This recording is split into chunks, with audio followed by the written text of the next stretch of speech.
Captain Shyam Kumar ji के पास चलते हैं। कैप्टन, क्या कोस्ट गार्ड से कोई चूक हुई या फिर इस बोट का अंदर आ जाना, उसमें घातक लीथल वेपन्स होने, उसमें जिंदा कारतूस होना और ये सब कुछ मछुआरों की नजर में आना, इस पूरे ये जो पूरा आप सिलसिलेवार तरीके से घटनाक्रम देख रहे हैं, ये किस तरह से आप आंकते हैं इसको? देखिए, दर्शकों को पहले मैं बताना चाहूंगा कि समुद्र का जो इलाका है ये एक असीम विशाल इलाका है और यहाँ पे कोई जगह मार्क नहीं होती, कोई जगह ऐसी नहीं होती जहां पर कोई पेट्रोलिंग एक जगह पे की जाती है। तो जहां तक इस बोट का सवाल है आने का, तो चूंकि ये पता लग चुका है कि ये स्टैंडर्ड बोट है और ये ड्रिफ्ट होके आई है, तो टेररिस्ट एंगल सबसे पहले अभी इस इन्वेस्टिगेशन की बात जहां इनिशियल स्टेज में लग रही है, उसमें यह लग रहा है कि ये स्टैंडर्ड और ड्रिफ्टेड बोट है और intentional landing of arms, ammunition या टेररिस्ट एंगल नहीं है। दूसरी बात मैं ये कहूं कि जहां तक पेट्रोलिंग की बात होती है और ऐसे बोट्स को के सर्वेलेंस के दौरान इनको पकड़ना या देखना, तो ये मानसून का महीना चल रहा है और मानसून के महीने में जनरली इस तरह की एक्टिविटी कोई चाहता भी हो तो नहीं कर सकता, नहीं कर पाता है, क्योंकि सी बहुत रफ होता है और बहुत मुश्किलें आती हैं। अब ये बोट अगर किसी की है और उसकी अथॉरिटी पता लग गई है, तो वेपन इसमें क्यों है और इसके वेपन के क्या कारण है, ये मुद्दा बनता है। और जहां तक coordination with maritime control centres की बात है, ओमान के लोगों और मैरीटाइम सेंटर से दिल्ली के कंट्रोल सेंटर, मुंबई के कंट्रोल सेंटर की बात है, तो ये जरूर एक मुद्दा बनता है कि क्या ये रिपोर्ट किया गया या नहीं किया गया। अगर ये अनरिपोर्टेड था तो इनका सर्वेलेंस करना बहुत मुश्किल की बात है और ऐसे एरिया में किसी भी तरह से कहीं भी कोई आ सकता है, जा सकता है। ये एक अपॉर्चुनिटी की बात है कि अगर ये अनडिटेक्टेड रहा। जहां तक मैं आपको पेट्रोलिंग की बात करूं तो कोस्ट गार्ड, वैसे मैं नेवल ऑफिसर हूं और कोस्ट गार्ड में भी डिप्यूटेशन पे रहा हूं, तो मैं दोनों तरफ से ये कह सकता हूं कि एक हेलीकॉप्टर और पेट्रोल जो बोट्स की है वो लगातार रायगढ़ एरिया तक, कोलाबा से नॉर्थ 40-50 किलोमीटर और साउथ करीब 70 से 80 किलोमीटर तक daily patrolling, air patrolling and ship की पेट्रोलिंग लगातार होती है, ताकि इस तरह का कोई दुस्साहस न कर सके। और इसके लिए कोस्ट गार्ड और नेवी लगातार सतर्क रहती है और पुलिस के साथ उनका कोऑर्डिनेशन बना रहता है। फिशरमैन की जो दायित्व है वो अच्छी तरह निभाया गया है, ये आप सभी देख सकते हैं। ठीक है कैप्टन श्याम, आपके पास वापस लौटूंगा। प्रवीण दीक्षित जी के पास चलते हैं। दीक्षित जी, जैसा कि कैप्टन श्याम भी कह रहे हैं कि हथियारों का मिलना ये बहुत एक घातक संकेत बताता है। क्या इसके पीछे कोई मॉड्यूल नजर आता है कि बोट के जरिए हथियार पहुंचाने की कोशिश हुई? क्योंकि हम 93 भी देख चुके हैं, हम 26/11, 26/11/2008 भी देख चुके हैं, तो बहुत सेंसिटिव एरिया है, इसलिए इसको ये कह देना बहुत जल्दबाजी में कि टेरर एंगल की पुष्टि फिलहाल इसमें नहीं हुई है। क्या ये बहुत जल्दी होगा और इसमें क्या एंगल आप देख रहे हैं? देखिए, अभी जो प्राइमरी इंफॉर्मेशन मिली है वो ये सजेस्ट कर रही है कि ये कोई नेपच्यून प्राइवेट सिक्योरिटी एजेंसी थी और ये नेपच्यून प्राइवेट सिक्योरिटी ऐसा उस जो बक्से मिले हैं वो बक्से के ऊपर लिखा हुआ है और ये लगता है कि ये नेपच्यून सिक्योरिटी की ये शायद सिक्योरिटी के लिए वेपन्स उन्होंने रखे होंगे। लेकिन सबसे इम्पोर्टेंट बात यह है कि अगर ये नेपच्यून की भी ऐसी बात है, नेपच्यून सिक्योरिटी एजेंसी की भी ये राइफल्स है या AK-47 है, तो जैसे ही ये बोट डिस्ट्रेस में मिल गई या डिस्ट्रेस में चली गई होगी तो उन्होंने कोई एजेंसी को बताया होगा। वो हो सकता है कि ओमान की होगी या कोई इंटरनेशनल एजेंसी की होगी और वो उस एजेंसी ने ये भारत के एजेंसीज को भी ये तुरंत अलर्ट कैसे इशू नहीं किया है, क्योंकि जब इस पर पर्टिकुलरली खास करके राइफल्स थी और अभी पता नहीं कि ये जो ऑस्ट्रेलियन आदमी बोल रहे हैं तो वो जिंदा है या वो भी कहीं समंदर में गिर गया है, वो उसका कोई पता नहीं है। लेकिन ये जो गैप है इंफॉर्मेशन में, ये बहुत ही खतरनाक बात है और अगर ये लोकल फिशरमैन ने इस पर सस्पिशन नहीं किया होता और इसको ज्यादा अच्छी तरह से ढूंढना नहीं होता जी, तो ये पता नहीं कि और कहीं ये चली गई होती। ये हो सकता है कि ये मुंबई के किनारे में भी लग जा सकती थी।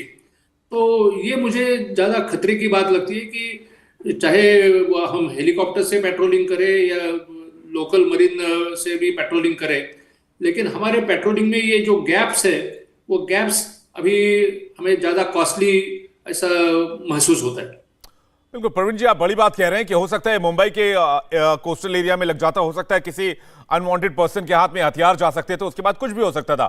लेकिन आप कह रहे हैं इंफॉर्मेशन गैप काफी खतरनाक साबित हो सकता है। एक बार इसको थोड़ा दर्शकों को बताएं कि ये इंफॉर्मेशन गैप जिसके खतरनाक होने की बात आप कर रहे हैं।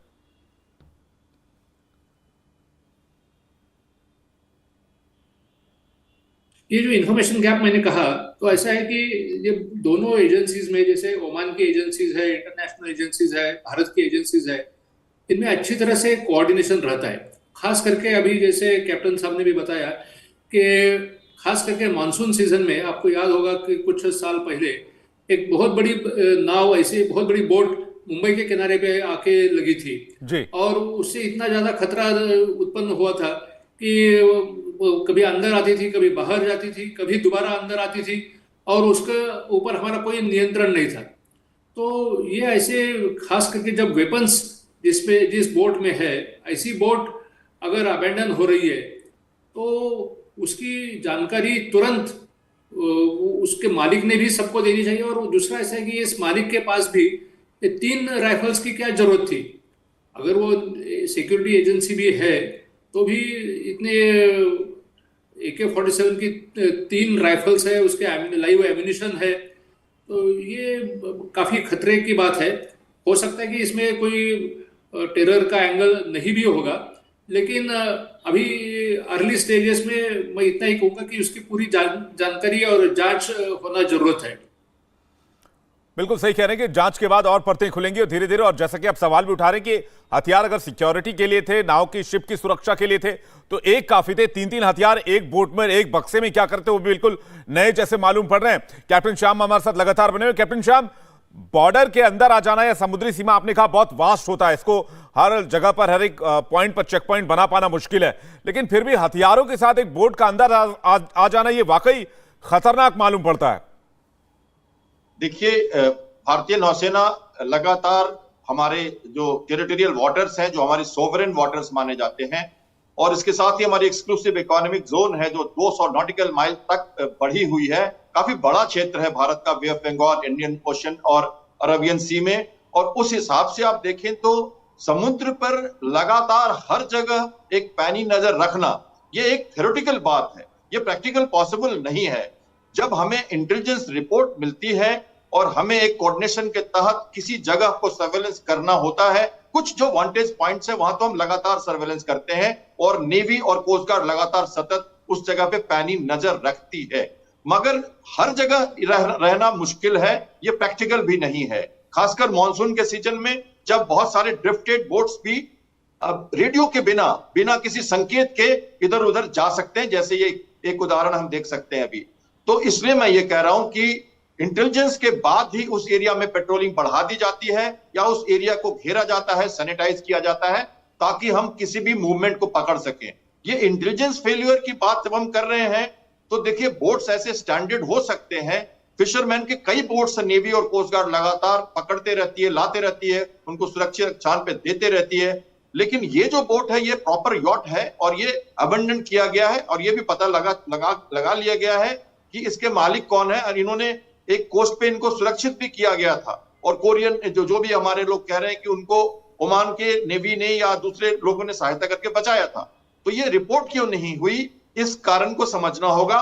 रिपोर्ट होने के बाद अगर पेट्रोलिंग में कोताही बरती गई है तो उसके लिए डेफिनेटली कुछ एजेंसियां जिम्मेदार मानी जाएंगी, पर मुझे नहीं लग रहा कि इसकी इंटेलिजेंस रिपोर्ट कहीं से आई है। नहीं कैप्टन श्याम, क्या ऐसे बोट्स को रेडार से पकड़ पाना या फिर मार्किंग कर पाना मुश्किल होता है या फिर इम्पॉसिबल होता है, या ऐसा कर सकते हैं? नहीं, बिल्कुल ऐसे बोट्स को रडार से पकड़ा जा सकता है। मैंने अभी आपको बताया, भारतीय कोस्ट गार्ड का एक हेलीकॉप्टर बेस है जो कोलाबा में स्थित है और वहां से डेली पेट्रोलिंग डेली होती है और पूरे कोस्ट को मैप किया जाता है डेली। मैंने खुद ये पेट्रोलिंग की है, मैं खुद कह सकता हूं एज ए नेवल पायलट, ये पेट्रोलिंग मैंने खुद की है। और लगातार क्रीक से लेकर नॉर्थ ऑफ मुंबई से साउथ तक हम लगातार पैनी नजर हेलीकॉप्टर से रखते हैं और कम से कम 10-20 किलोमीटर समुद्र के कोस्ट के बाहर तक हम किसी भी बोट को अपनी नजरों से जाने नहीं देते। दूसरी बात, कोस्ट गार्ड के पास और नेवी के पास सर्वेलेंस के लिए डॉर्नियर एयरक्राफ्ट है जो अभी श्रीलंका को 14 अगस्त को हमने भेंट किया है, ये भी न्यूज में है। तो ये सर्वेलेंस का जो डॉर्नियर है, ये भी लगातार इंटेलिजेंस के हिसाब से या एक नॉर्मल रूटीन पेट्रोल के हिसाब से भी लगातार पेट्रोल करता है, और इसके पास रेडार है जो ऐसे शिप्स को आसानी से डिटेक्ट कर सकता है। पर एक बात मैं आपको जरूर बता दूं, मॉनसून का समय, लहरों का उठना, वेव्स का जो तरीका होता है बनना, वो रडार को भी भ्रमित कर सकता है। और जब फिशरमैन बहुत सारे हो, ऐसे बोट्स बहुत सारे हो, हजारों के तादाद में हो, तब एक छोटे से बोट को डिटेक्ट करना थोड़ी मुश्किल होती है। इसके लिए एक कोऑर्डिनेटेड इंटेलिजेंस की आवश्यकता बहुत ही जरूरी मानी जाती है। इंडिया टीवी हर वक्त हर जगह डाउनलोड करने के लिए सर्च करें India TV news Google play store या ऐप स्टोर पर।